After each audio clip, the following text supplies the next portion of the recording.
Be strong.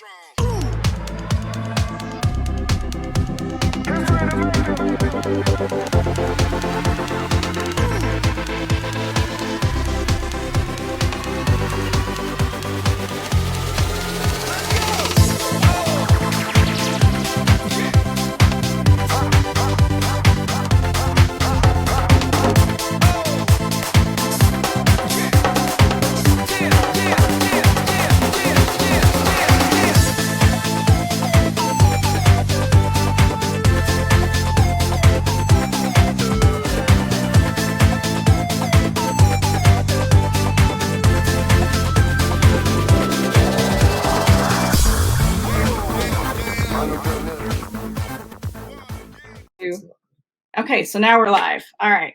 Hey. We're going to be squoze together. It's good to see you. Yeah, good to see you guys. How we doing? Doing good. Good. Doing good. Tired of all of this. Oh, yeah. I like the beard. Yeah, I actually trimmed it down today. It had never been that long. I haven't touched it since this all started, but today I did have an audition for a film, and we've been doing all of our auditions via self-tapes.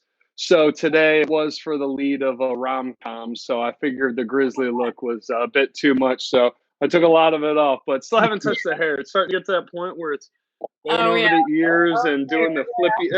I'm growing wings, so I tried to put it back from looking. Yeah. Yeah, I figure everybody's going to be seeing my real, the gray real soon here, because I ain't going to dare try that myself. It's going to be terrible. Nah. Yeah, right. Yeah, I wasn't about to cut my own hair. Yeah, that's not a good idea. Well, Not that desperate yet. Not yet, anyway. I'm pretty sure I will if it gets to it, but until then, I'll just let it go. Only myself sees it. So. Oh, we got some comments coming in already. We've got Carl Witzman saying good evening. Steph Spitzy says I'm here if my internet will cooperate. I hope it does. Glad you're here. Yeah. Carl saying, you're muted. Yes, I know. I was figuring that out. Bishop Stevens watching. Let's see. Terry says she can hear Kevin, but not the Hales. We got that figured out. Tina says hi. Rachel says we're muted. Steph says she can hear everyone. Tina. And who did you say was? Bishop Stevens is watching. Bishop, what's up, bud? Oh, I just saw Bishop's news clip back in St. Louis. So cool. Proud of you, brother. Yeah, that's awesome. Yeah, he's doing big things. Yeah. That's right. Doing us St. Louis actors proud. That's right. Yeah, you're originally from St. Louis, aren't you? Yeah. That's right. Yeah, I'm a South Sider. Yeah. Oh, that's great. Let's see here. Okay, so I guess we'll go ahead and officially get started. This is our new show, Creative As Hale, and we wanted to use this platform to introduce all of these amazing people we've had a chance to meet.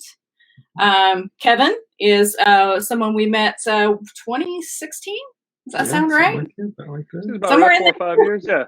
Yeah, it's been a little while at a convention, and we hit it off well, and it's been fun watching his career grow and see all the things that are happening. So, Kevin, why don't you tell us a little bit about yourself?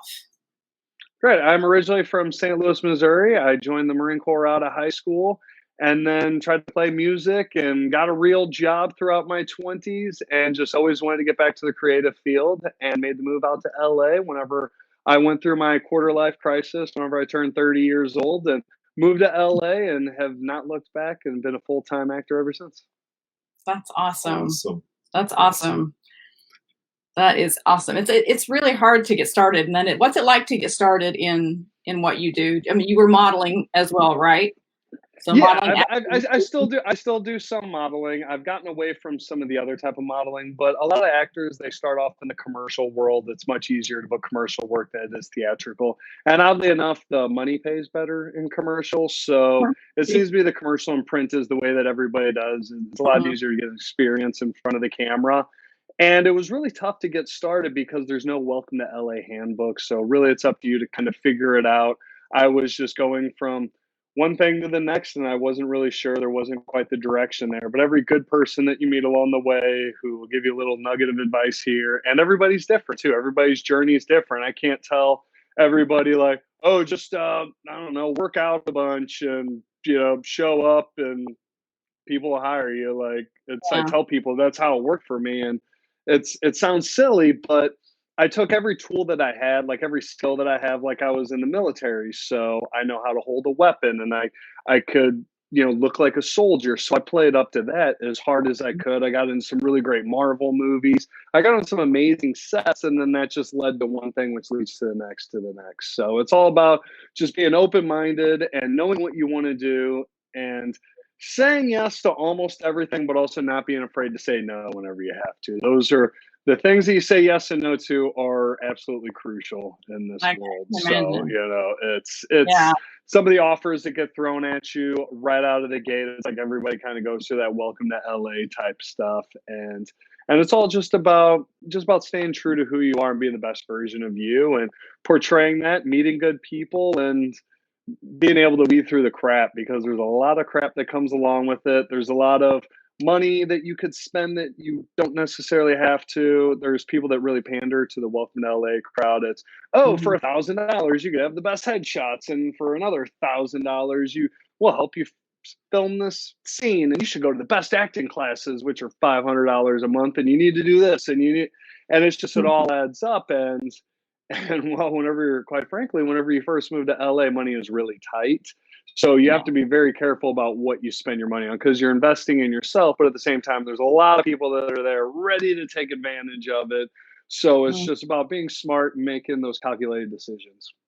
Yeah. It's the same way in the book world. There's a lot of people that even now that I've done it a while come to me and say, hey, I was approached by this publisher.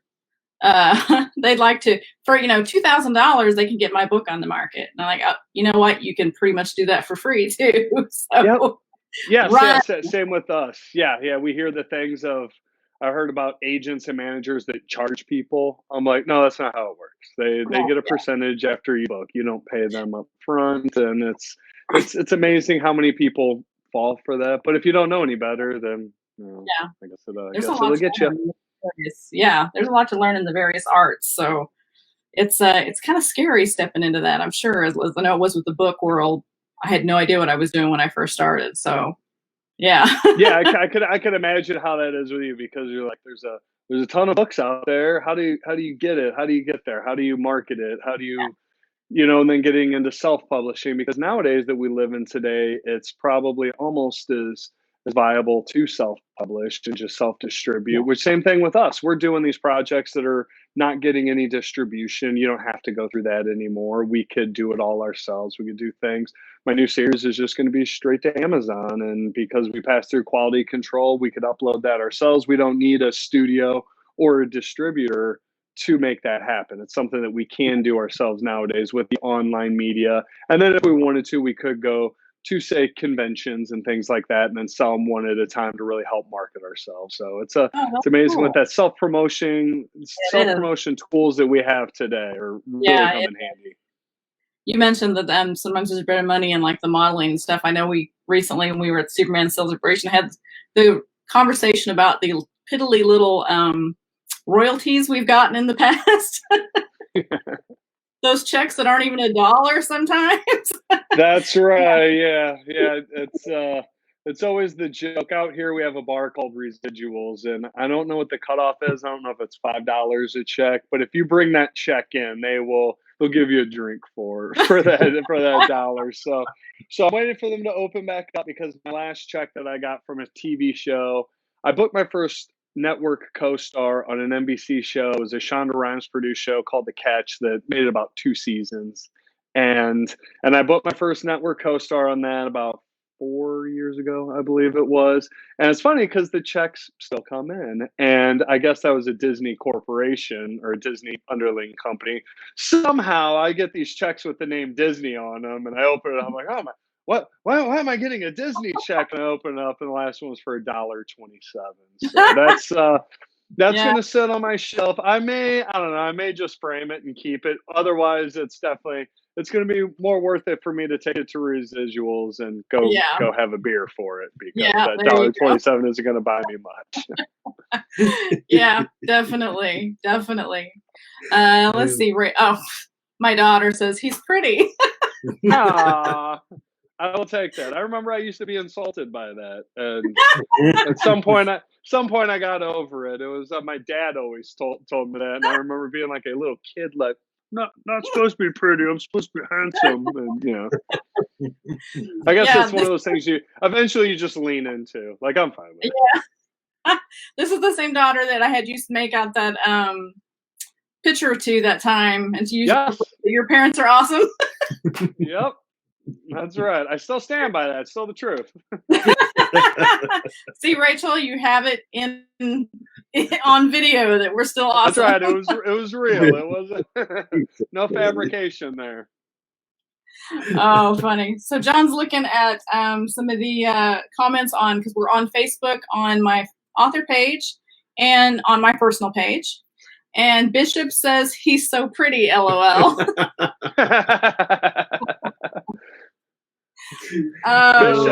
I have to give a shout out to Bishop that it was one of their figures for the I'm brain farting. What is the series that he does? The Echo. Oh jeez. Yeah, now I can't believe LaShawn Withers. No, God, now I'm brain farting all over the place. You know what I'm talking about.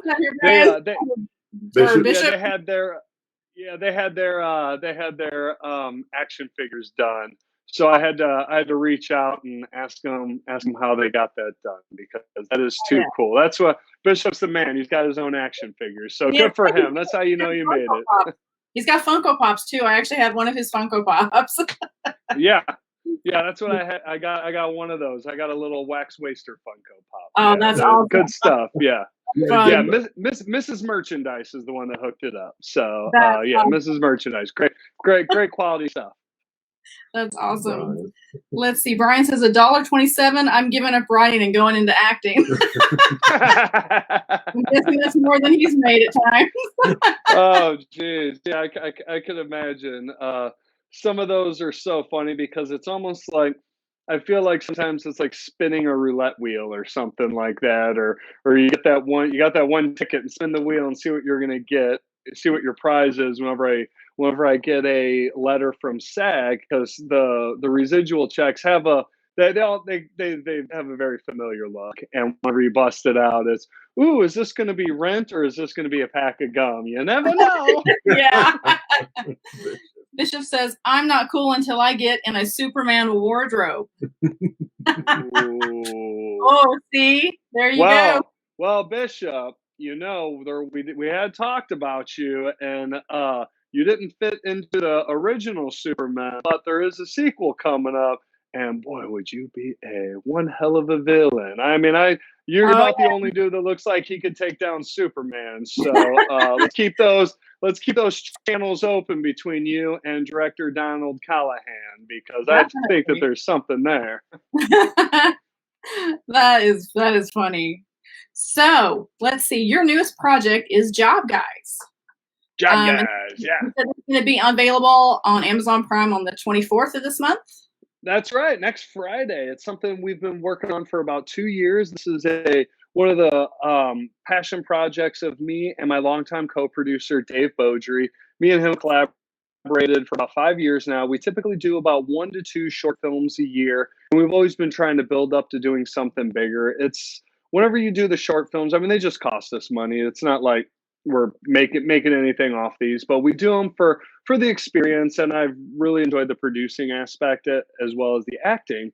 And then about 2 years ago, we did one called Game Night, and I involved my roommate, Brooke Hubbs. He ended up directing that one. He directed and edited it, and then it was the 3 of us together, and we decided that we were going to do something bigger. So Job Guys, we started that. We decided to go full series with it. Initially, it was going to be something that was just going to be a regular web series. We were just going to make episodes in the apartment and just kind of, it's kind of a practice, just, get those creative juices flowing. Mm-hmm. And then we went from 6 episodes, and then 6 became 10, 10 became 12. And it's just kept getting bigger and bigger, and the quality just kept getting higher. So we decided to put off, instead of just putting it up on YouTube or, wherever it was going to live, we decided that we are going to put some more time, effort, money, and quality into it. So about 2 years later, we have a series, and I'm pretty excited. This is the first series I've ever been the lead role in. I've been a recurring character on tons of really big series. That's kind of the joke. I've been a small character on really big stuff, and I've been a big character on really small stuff. So if I could just, bridge that gap and Yeah, there you go. play a bigger character on a bigger thing. So There you go. this is a start. Been a lot of effort went into it. So Dave ended up writing it. Brooke was the director and the editor on it. The three of us produced it, and we couldn't be happier. It's been a long time coming, and so excited about it. Anybody wants to, if they don't already, please follow. It's Job Guys on Facebook and on Instagram. We've been releasing tons of fun clips. We've got a great trailer. We're going to do another trailer. We're just trying to do as much as we can, and especially during this time while we're just stuck in the house. So that's given us plenty of time to finish up everything, because we finally got the time to do it. So look forward to that one. April 24th, Job Guys, Amazon Prime. I will share it everywhere that I possibly can. Oh yeah, we'll share it too. I love that. I saw the trailer and I was just like, oh, this is going to be fun.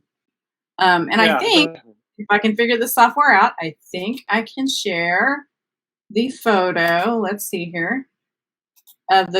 Let's see. I know I got it here somewhere. Here we go. Okay.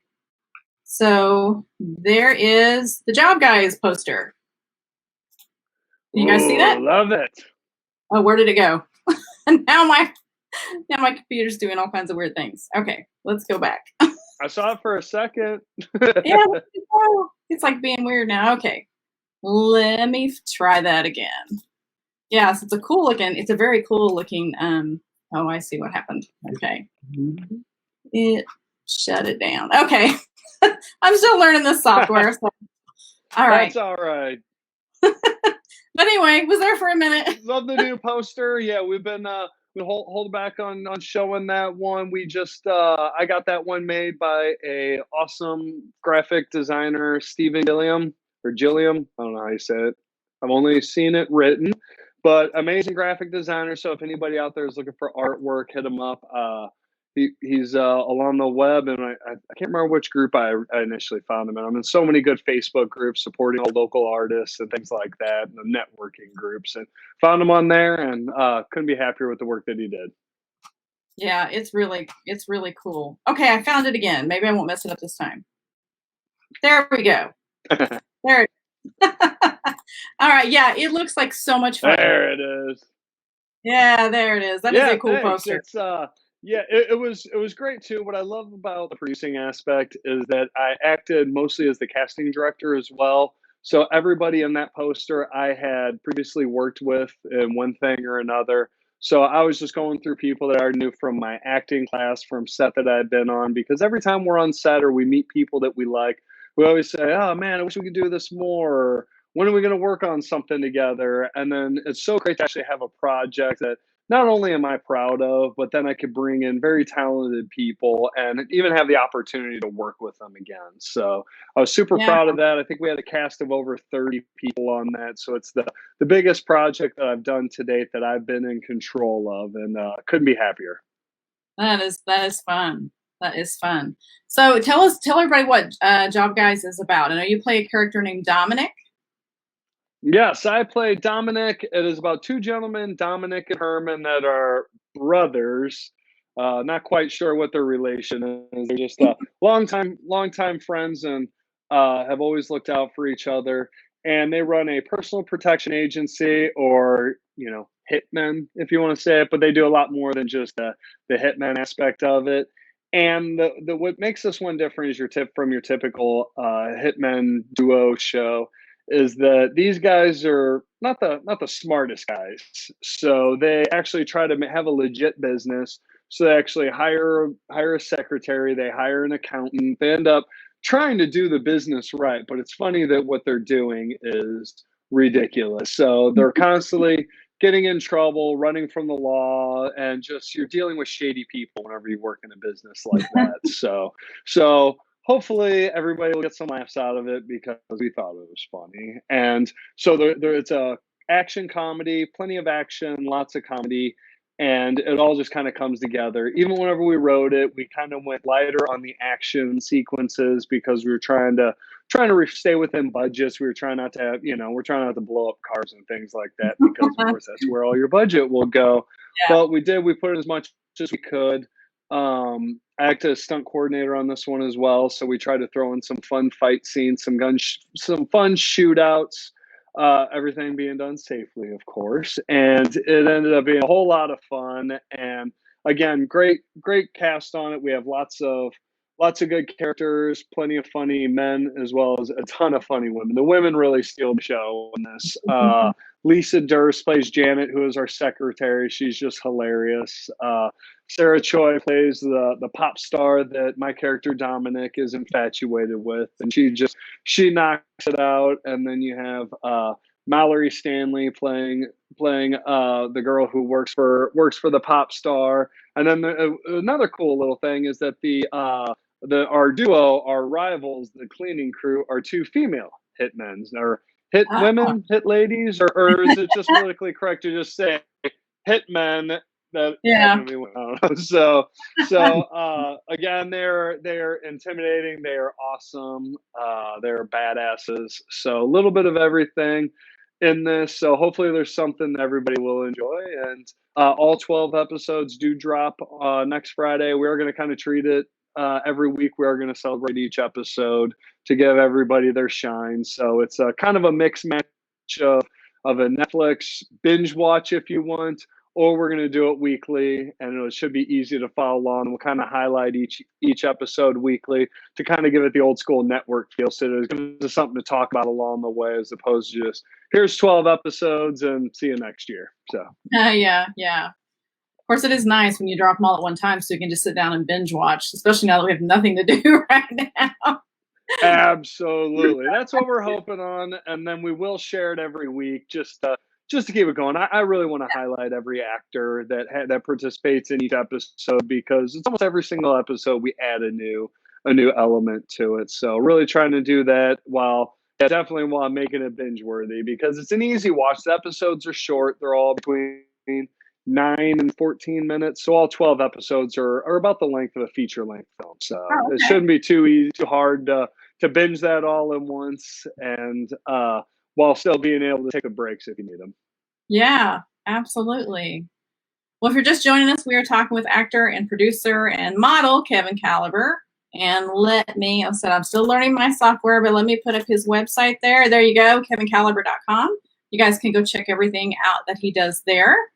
And let's see, what else do you have going on? You have 16 bits. That one I have loved. 16 bits, yes.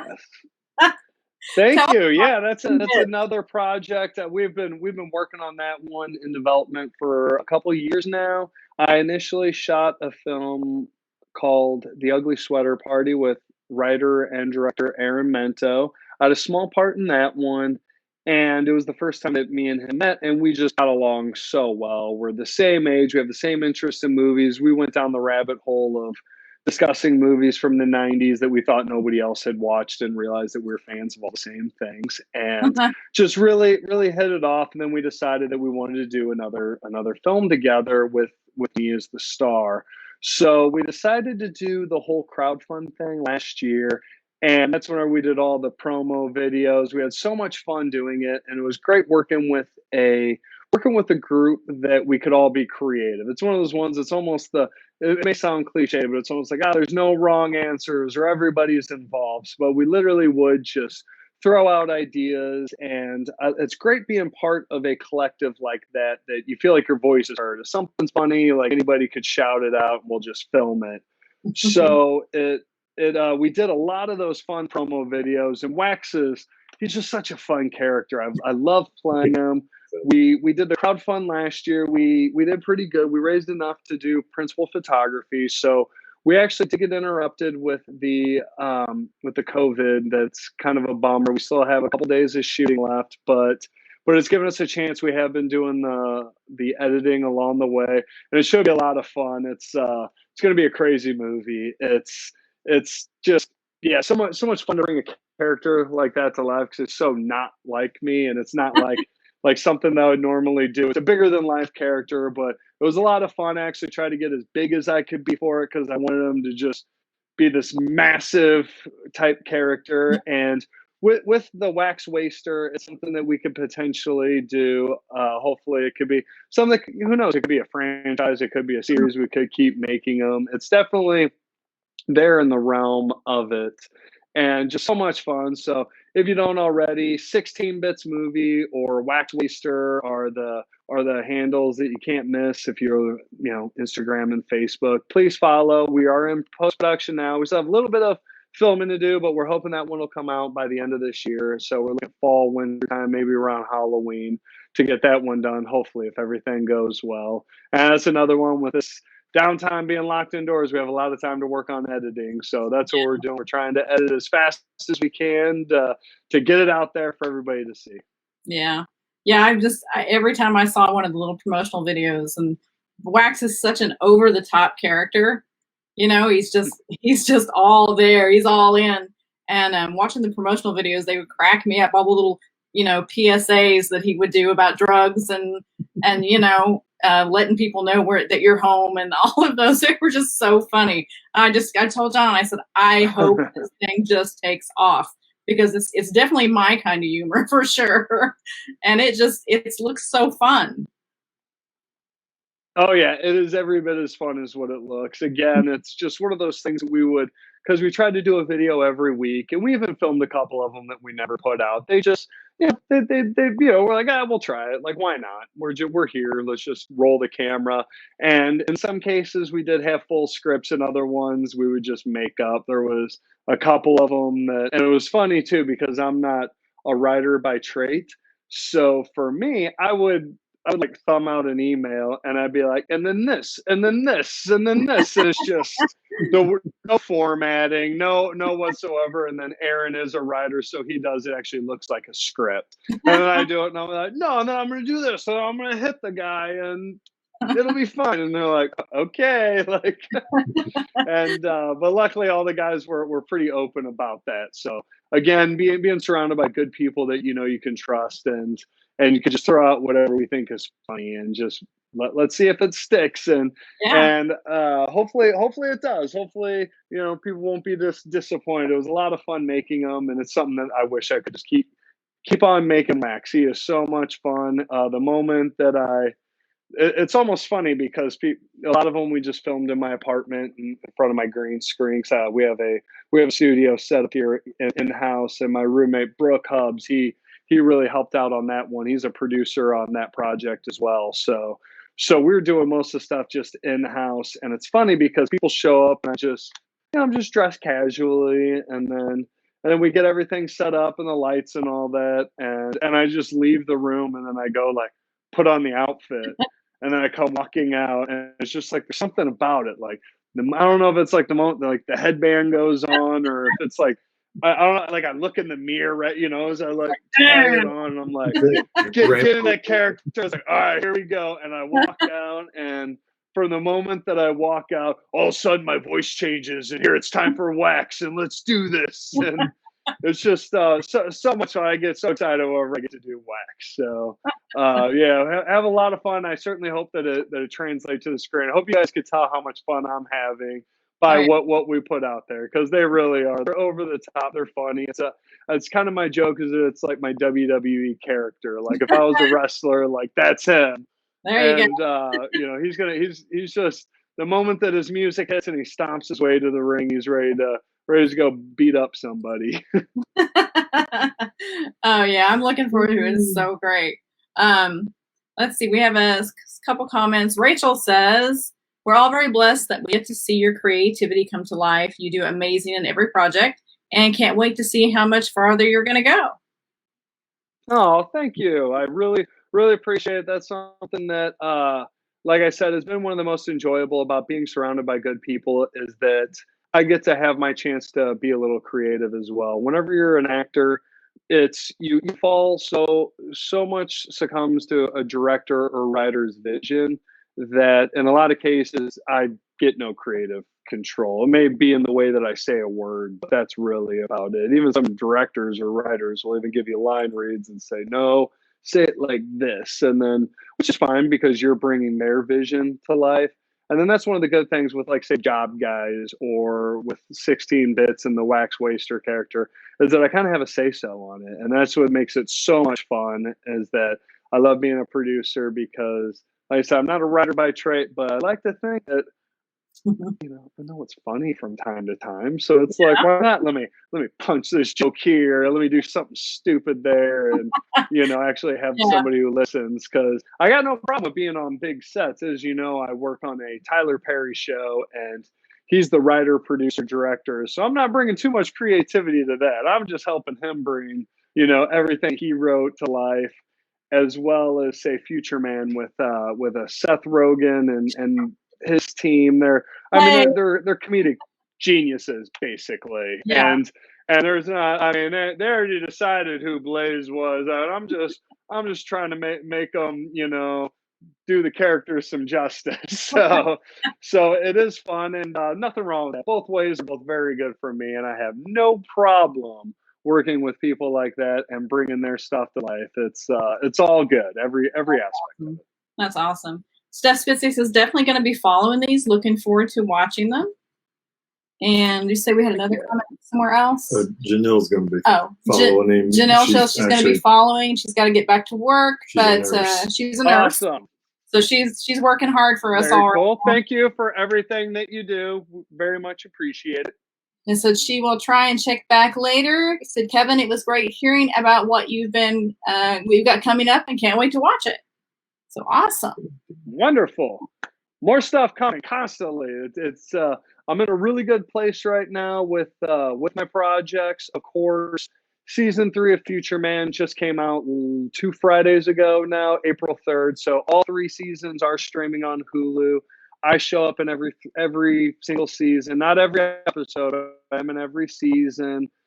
We just wrapped up season 7 of Tyler Perry's The Have and Have Nots. Are not completely wrapped up. It's actually mid-season. So I did show up in some episodes this season, and then so you could catch those. They replay those all the time on the Oprah Winfrey Network. I play Leo on that. I'm the security guard this season. I work for the Harringtons. I did work for John Schneider, most people should know, as Bo Duke from the Dukes of Hazzard. Oh, yeah. He was my scene mate most of the season. I was in season 5 was my first season. So if you're watching any back stuff, that is also available on Hulu and all sorts of places outside the Oprah Winfrey Network. So a lot of projects out. I just picked up a DVD at Walmart 2 days ago for a movie that I was in. I play a cop in called Underdog. Really good, inspiring story. It's about a female mixed martial artist. She was a troubled teen that went the route of the classic, going the route of joining a gym and doing the mixed martial arts to stay out of trouble. And I was one of the arresting officers, of course, when she was a little troublemaker. But that you buy that at Walmart, and I think a couple other places. I found mine at Walmart, but that was called Underdog. Really proud of Richie Greer, the director, who got that one out, and super happy for him. They got distribution on it, and it's in a big store like Walmart. Yeah. And then, so lots of stuff coming out lately, and hopefully plenty of places that you could see me. I looked at your Internet Movie Database page, and it seemed like there was a whole just like long list that says in production, in production, in production. So it looks like you have a lot. Yeah, it's amazing with the in production. It's such a weird place to be in because some of them unfortunately never get made, whether one thing falls out, the funding. I was actually supposed to be in San Francisco right now shooting a film called Ghost in San Francisco. Right now I was supposed to be in there, but of course I'm locked in my bedroom chatting with you guys. So there's that one. Then Fate Shadow is another one that I've recently been cast in that we are filming next month. They've already been filming it. That's another one. She works out of Indiana and then also spent time in LA. So she's been filming that for a while, but I filmed my parts. It's supposed to be next month, so we'll see. We'll see how long this quarantine lasts. Yeah. And a couple other projects I'm not quite allowed to talk about yet, but yeah, if you look on IMDb, there's a lot of projects that are in development, and hopefully they get to see the light of day because unfortunately, some of them we film and they just never get distribution or something. And, it happens, Yeah. especially in the independent community that I mostly roll in. But we all try our best to get them out. And it's funny, too, because I didn't even know that Underdog was getting distribution. I went to the premiere of it last year and we got to do the red carpet and all that. And next thing you know, I see them all share on Facebook, like, hey, come pick it up. It's, oh, wow, how about that? It came Yes. out. Like, how great. What a nice little surprise. I got to go to Walmart and pick up a copy. So, Yep. That's awesome, though. That is really awesome. Do you have any comments over there? Not there? Okay. So let's say if you had the ultimate, unlimited budget, could work with anyone you want, what would like be your dream role or production? well, for me personally, I have a few dream roles that I honestly think that I actually have a shot at eventually being part of, whether it be a small part in it. And my favorite movie and favorite actor growing up, you could probably see right there, is Arnold Schwarzenegger. Is my he's who I aspire to be. I look up to him in so many ways. I've read every book that he's written. I've seen every one of his movies. Just he was my guy whenever I was a kid in the late '80s, early '90s. Those '80s action movies were just everything to me. And and with the Terminator franchise, that it's just they keep having their soft reboots, whether it's a reimagining, whatever you want to call it. Obviously, the franchise isn't as good as what it was. The first two just set the bar so high Yeah. that it's so hard to live up to that. But if it was up to me, like, because I've asked myself the same question, if I had an unlimited amount of money, like, what would you do with it? And for me personally, I think I would, if I could buy into, like, say, that franchise and hire amazing people to surround it with. And I think I would put myself as the new Terminator. I would get in the best shape of my life for it. And then in my head, I picture that it starts off in the future and then it's before we go to the past. It starts off in the future, and in the future, Arnold Schwarzenegger is playing the CEO of Cyberdyne Systems that set up Skynet, which would explain why the original Terminator looked like him, because they made him look like the Oh, yeah. boss. You know? Makes So sense. it's kind of a thing where they're like, okay, so he's the and then they're gonna have the next generation or the new one, which would essentially, and I would like to do it the other way too, where I would like to be a human in the future. Maybe I'm his son. And it says, oh, we already sent the one back and it failed. So now let's turn him, being me, into a younger one, into another model, and then we'll send that one back. And then me and Arnold can play double duty as playing ourselves in the future, running the company, as well as ourselves as Terminators in the past, finally killing Sarah Connor, which is a weird thing to say because, of course, she's like my favorite. She's such a badass, but, like, come Yeah. on, at some point, like, they gotta, like in the last one, spoiler alert to anybody who did not see Dark Fate, but in the last one, the Terminator was finally successful in killing off John Connor. So anybody who didn't see it, they did do that in the last one. So I apologize if you haven't seen it. But if they could kill John Connor, and I'm pretty sure they killed Sarah Connor in, because she was not in part three or the fourth one. So surely somewhere the timelines are so messy. Like, come on now. So Yeah. yes, me and Arnold Schwarzenegger, father son Terminator duo. That There you is my go. dream right there. That would be awesome. Rachel says, honestly, I could see him being a badass character in a new good Predator movie. Ooh, yes, that too. That was another one. See, those movies, like looking at, say, The Predator, whenever I was a kid, that I remember Predator being, I think it was like the scariest movie to me as a kid. It was so subtle, just them looking in the woods, and it's almost like what scary movies became a few years back, because scary movies kind of go through cycles. There was, of Yeah. course, the slasher flicks of the '80s. There's always some masked character or somebody that's just chasing everybody down and coming back for sequel after sequel. And then in the 90s, we took a bit of a different changeover with like Scream, and then it kind of became almost a satire parody type. And then we went through our torture movies with the Saws and all those type. And then there was your Paranormal Activity, which now it became, or like, these other ones where it's all these jump scares. And it's just something as simple as like, a little thing moves and, I just watched The Invisible Man, and you're watching everything that's on the screen, and oh my, did something move there? Like, oh my God, and it's like, I felt like that's what it was with Predator. Yeah, you couldn't see him, and it's just a little move in the trees. And, I remember being a kid that scared me. So yes, The Predator is something that I absolutely would have loved to have done. If I may have been, making movies in the wrong era. I really think that those 80s movies, I totally could have been Jesse the Body Ventura in that movie. Like, come on now, give me a Gatling gun, how cool would that have been? Oh yeah. Could have done Commando, all of Arnold's movies. Every movie's redone these days. Like, too bad they have done the hell out of Predator, because some of those are pretty cool movies, especially obviously the original, or and I dug the original Alien versus Predator. The way that they do the team up was really good in that. But yeah, geez, let me remake Commando. Like, I could do that. Yeah, there you go. Yeah, that was a good one too. Yeah. Bishop Stephen says, I owe Kevin a big First, I owe Kevin a big thank you for his help last week. And second, what is he doing? What is he doing to keep in shape during this lockdown? Well, I am lucky enough that I do have a very small set of weights. I had to get rid of the big. I actually had a full equipment that my dad bought me when I was only 15 years old.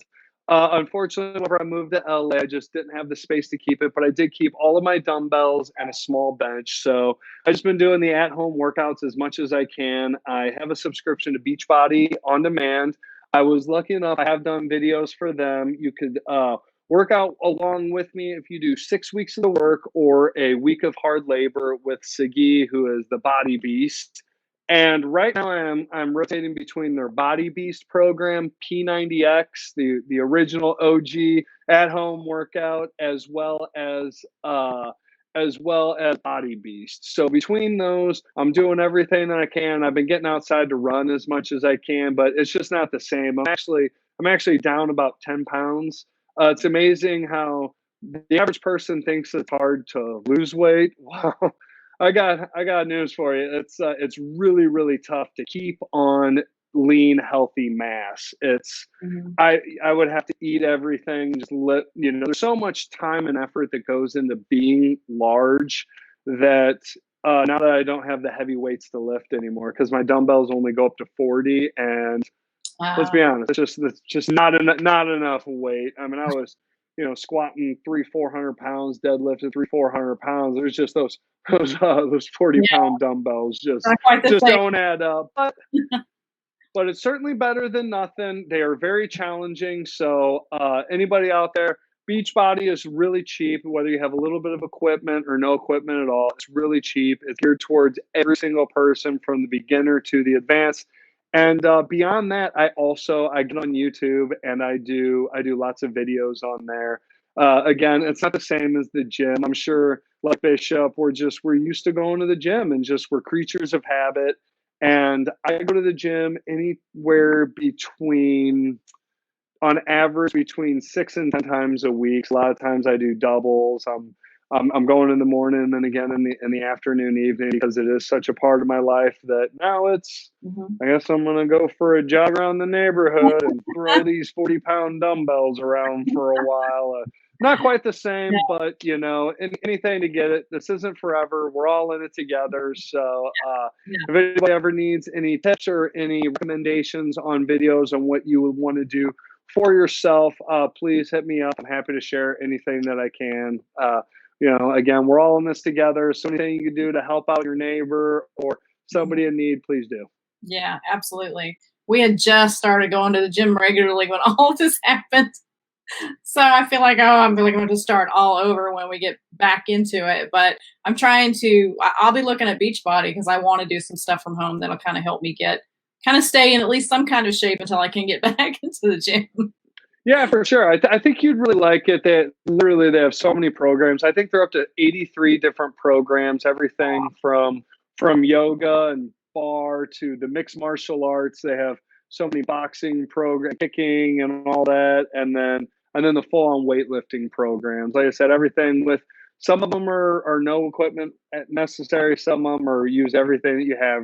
I'm literally using chairs and couches and everything else to get it in because you gotta do what you gotta do. Yeah, gotta make it work. Yeah. So we did have a question come in, and let's see, where did I think I put it right here? Let's see, it was from Michelle Arthur. She said, Oh, Kevin Michelle, yes. yeah.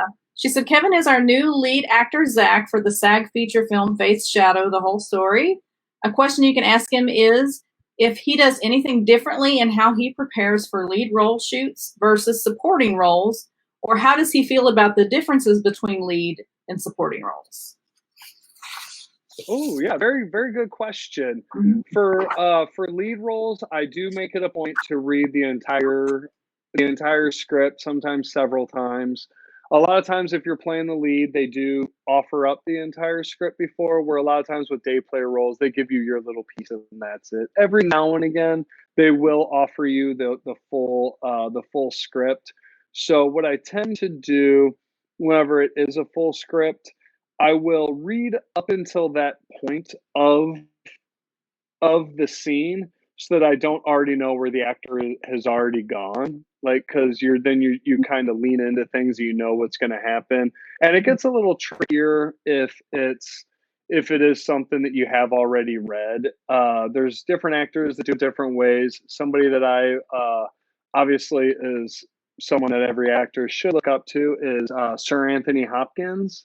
Mhm. And I heard that he reads this entire script beginning to end every single day. Every day that he is on set, that's the first thing that he does, which is unreal to think that even if you're, doing this much of a snippet, but it's the way that he does it to familiarize himself with so he knows the character inside and outside. I don't quite do that, but I will read it several times and then like I said, on the filming day, I like to read up until that point. I won't read all the way past that every single day, but I will read up to that point so I know exactly in the story where the mindset is. And with being a day player, like I said, a lot of times they don't give you everything. They just give you your one or two scenes for the day. And it is a little different. If they offer up the whole script, I try to read the whole thing. I think really it's just how much time do you put into preparing for it. If you're going to be the lead, you really need to invest as much as you can into it, and that's exactly what it is. It really is an investment, and it gets tough. It could really be time consuming, and I like to do it about a month before. As I really like to familiarize myself with the lines, and then I try to read a little bit every single day, just to become more familiar, more comfortable with it, so that whenever it does come to being on set, I like to pretty much be locked in and know what decisions I'm going to make. And plus the fact that feature films are almost always shot out of order.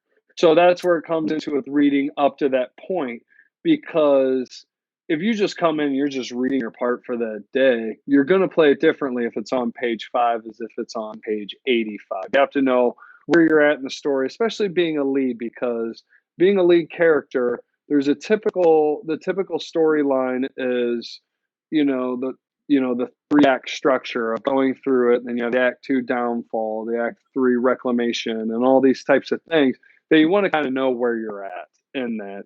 And I think that if you treat it like a day player where you just look at the sides and okay, I know my page, let's good, it's good to go. It gets a little more in depth. I think you would be not doing yourself or the filmmakers a true service if you don't put in that kind of legwork. And uh, like I said, listening to some actors like say Sir Anthony Hopkins, or I was listening to Walton Goggins, who's an amazing actor, and he said he probably reads the script 50 times before he shoots it. Wow. Wow, Wow. I'm really slacking. I read that 1.25 times, and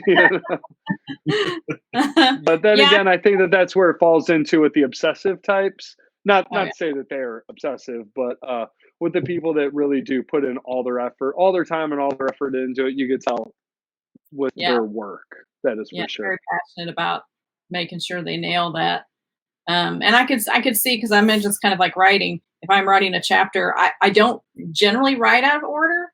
Sometimes I do if I'm stuck, but I have a hard time doing it because I think it's because I need to know what's happening here, so I know what kind of attitude or mood they have later on here. Yeah. So I could see that with acting. If you know it's page 85 and you film it, but something happened back in page 60, that's going to change the way maybe that character is behaving. So yeah, I could see where that would be. That would be a little awkward to try and put all that together.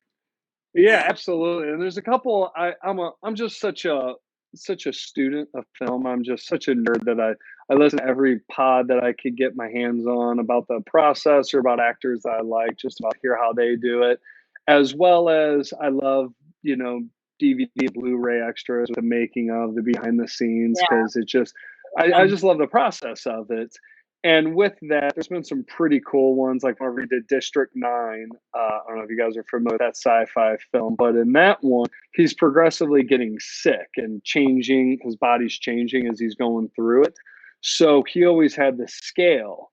So he wrote that he drew out this map of the scale of how sick he is, so that whenever they said, "Oh, this scene today is on page 67," he would look at his scale and he's like, "Okay, page 67, I already am having bloody noses while this, so I'm already coughing a lot."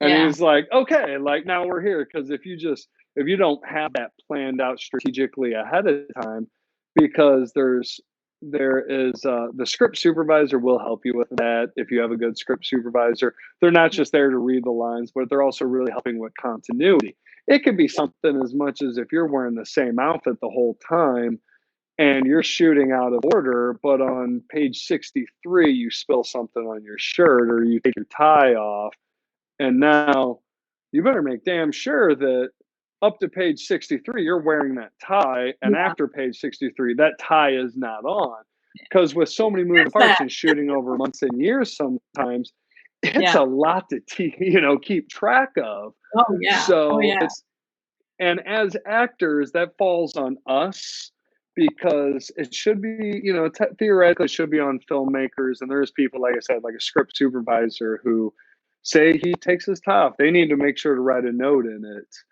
that, Mhm. okay, he's got a tie off now. So from then on, every scene, and we were just doing a scene not too long ago, and we went and filmed half a day in one setup, and we took a break, and then we went and filmed the second half of the scene, or like the setup, which again we're kind of shooting out of order, and then we're coming walking back, and the guy is like, "Oh, I wasn't wearing my gloves."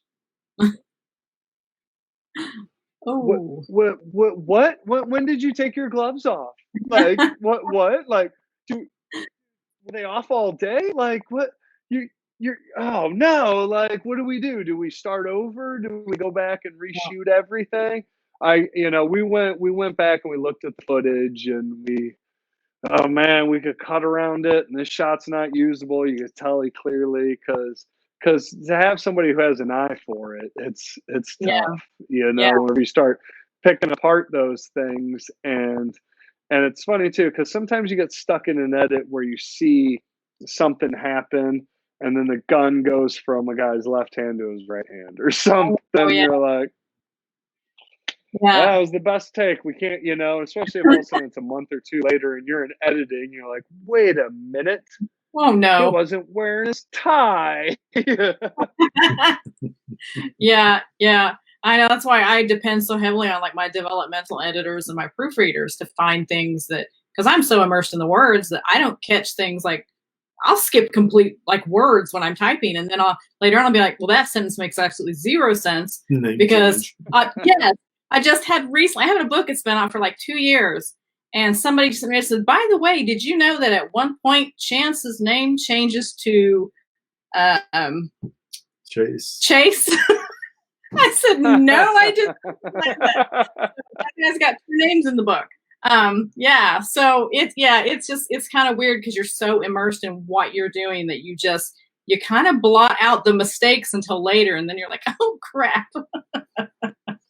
Yeah. Yeah, I've during this downtime, I've actually been taking advantage of and writing a script of my own, and yeah, that's a hats off to people like yourself, right? You writers, I don't know how you guys do it. It's been like pulling teeth for me, Yeah. but luckily it's been an idea that's been in my head for a long time, and given the downtime that we have now, I've been able to actually, put pen to paper and actually start typing it out. And it's funny because I have my girlfriend Ashley. She's really helping. She's basically my typer. And I'll sit there and I'll talk, and then like sometimes I'll be like, "Oh, don't type that. I was just talking out loud." And then other times I'll say something. I'll look at her and be like, "Why are you typing that?" I'm like, Yeah. "Yeah, but our sense of communication isn't quite where it needs to be yet." And I notice my ticks.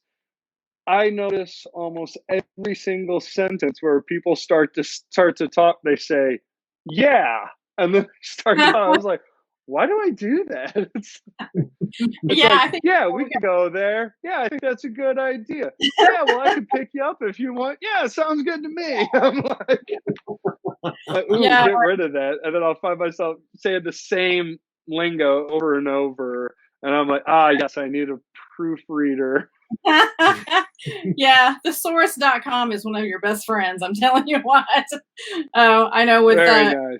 I've got a program that I kind of run everything through to kind of check grammar and whatnot that helps me, and it'll tell you how many times you use a word, and I am terrible with that THAT. It is in so much. I mean, I'm just like, I've got to cut these out. There's like 1,000 in here. There's no reason to say that many times. So yeah, That's it's funny. funny what you learn about yourself when you're writing this stuff down. And then you're like, okay, I probably shouldn't put that in there that much. Oh, Yeah, I was listening to, again, I listen to so many podcasts. I love biographies on celebrities, find out where they've been. This stuff just fascinates me. And I was listening to, I listened to the audiobook of David Spade did one, and he actually read it himself, which is fun because, you get to hear it in their own words. The other one I recommend is Steve Martin did oh his yeah. book. He read it himself, so it's amazing. The book itself is amazing, but the audio book, just to hear their stories in their own voice. And after I read or listened to David Spades, I heard him on a podcast a while later, and the guy who was interviewing him had mentioned him being an author. And he goes, "Oh, I don't know if I call myself an author." He's like, "No, you got a book, like that qualifies." And then he had mentioned how hard it was for him to read his own autobiography because he writes much smarter than he talks, and we don't Oh, write the same way of what would yeah. normal speech patterns would be. So Uh-huh. it's funny, I know I always follow that whenever I'm reading somebody's script and I'm trying to say the words. I'm like, I would never word it like that. Like, you think they care if I changed it? Like, is it okay if I make this conversational? Because the wording just is so, it's funny how we type differently than we say. Yeah. Or whenever, so for me, whenever I'm just talking aloud and I'm, somebody's typing what I'm writing, I was like, wow, I said the word like way too many times. That's one of my filler words. Like, I need a word here, so like I'm Yeah. gonna add that there. Yeah, I am. I realize that when I'm telling people stories, it would start with so. And then I'll go on to tell what's happening. And I've gotten to where I've got to stop. I catch myself writing that, writing out like I say it. So today, so I have to, I really have to fight with myself to not do that in my dialogue in my books because, characters speak differently maybe than I will. I've got one character in the one book, he's all stuffy and he's very proper. And the way he talks is very different than the way I would say it, but it distinguishes his voice very, he's very, very, very, it's very different. So, when you see that line of dialogue, who's talking without a doubt. Um, Oh yeah, and it's funny how much of a thesaurus could be a friend because I use an app for that, and it's pretty hilarious because I will look it up, and I mostly do it for the thesaurus. Every now and again, I have to look up the meaning of a word, but for the most part, I'm just looking for another word Yeah. because I could type out a text message to somebody or something, and if they say something, oh, I got a new job, I'd say like, oh, I'm so happy for you, and I'm happy that you've been looking for a long time, and and I'm like, oh my god, I just said happy 4 different times. So I'll type it into the app, and it'll say like, I'm like, I am excited for your future endeavors. All of a sudden, I'm talking out of my league. It's I'm Yeah. using bigger words than I normally would, and it gets kind of funny because I was using that as an example that I was showing my girlfriend that, and I said. I go, oh, I use this and it's a great tool. It really helps me. And I said, of course, if there is a word and I just don't know the meaning of, it's good to know that I'm not, instead of asking somebody, what does that mean? It's like, just Google it, look it up, Yeah. and I did that and I opened it up. And whenever you open it up, it gives you like your most recently searched words. And one of them was like fun. And she's like, you needed to look up the definition of fun. I'm like, no, I was totally doing something different. I didn't want to type out a text like, hey, come over. I had fun last weekend. It was so much fun whenever you came over, and it was fun playing games. And I can't wait till the next fun time. I'm like, no, I'm trying to diversify my lingo here. Yeah, there you Yes, go. I know the definition of fun. That's where emojis come in. Oh, let's see. Author Michaela J. Right, exactly. Yeah. She says, and now when I read a book and see the word that, my eye twitches. Yeah, that's kind of me with certain things too. I get twitchy over certain things. Let's see. And Rachel says, I'm now counting how many times he's starting his sentences with yeah, and how many times you say that. And there's one more. Steph Spitzy says, make it a drinking game if you're of age. Oh gosh. Totally. I would be wasted already if I had to do that. So I know I have said the word that many times. Yeah, another fun drinking game that is going to be an insider. Not everybody's going to get this, but we filmed Job Guys. About half of the script was filmed in our apartment. It doubled not only as our apartment, but also the Job Guys headquarters. That's where their office was.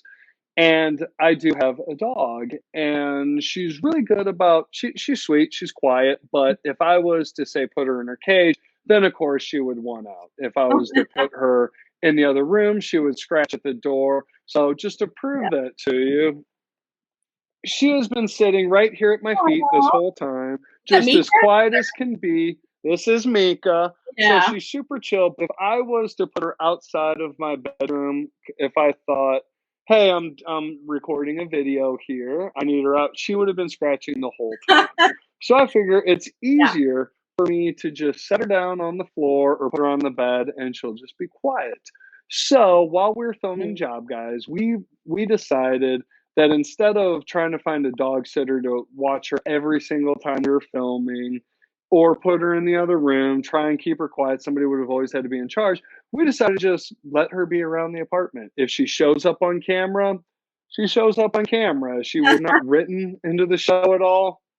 But every time you're in the apartment, if you see all of a sudden, I see her back there, or it'll be a funny shot and you'll see her laying on the couch. And that on its own is going to be a pretty fun drinking game that we're going to do. That is going to be every time you see Mika, you got to take a drink, because she shows up in it quite a few times, and she never, I don't think she ever ruined a take. Only a couple times whenever we would be in the middle of something, she kind of makes like coughing, or sounds like she's going to throw up or something like that. Outside of that, she's a good girl that just quietly minds her own business.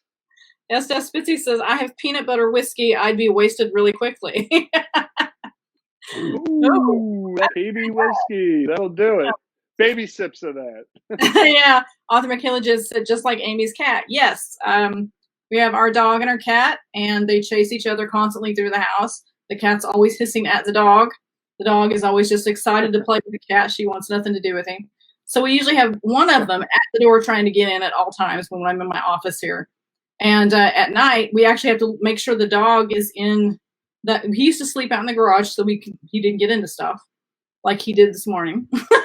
And he keeps her from knocking on our doors because she'll sit there and just do this all night long at our bedroom doors. And so now he keeps her out.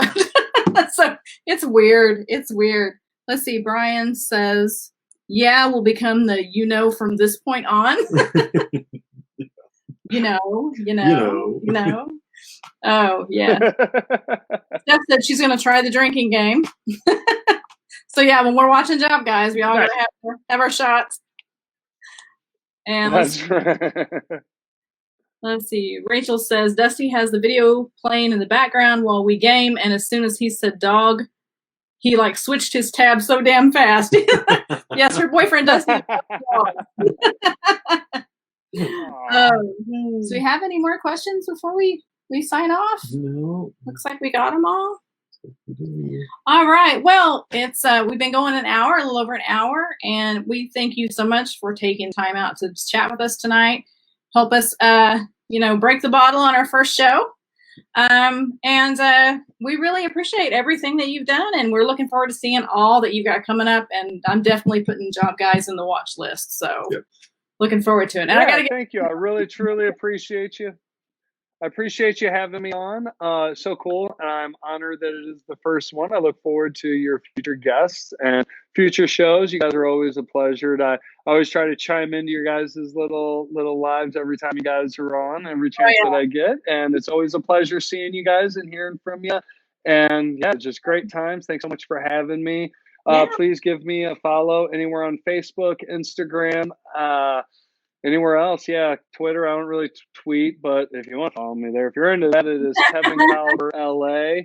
The Instagram is just Kevin Caliber, and then Facebook, I'm Kevin Caliber Thompson, and as well as Job Guys on both Facebook and Instagram, and then 16 Bits is going to be 16 Bits Movie on Facebook, and then on Instagram, Wax Waster, because he is the one who runs that Instagram. So hope everybody enjoys anything that I have coming out. I really appreciate it. Again, I'm pretty easy to reach, so if you ever need anything, don't be afraid to shout me out. Awesome. Thank you so much, and hopefully we'll see you at an event soon when things calm down.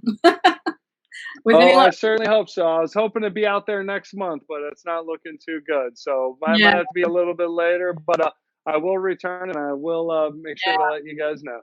Oh, yeah. We'll definitely have to get together. Well, you take care, and thanks for joining us.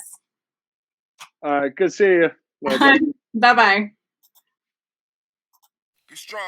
Be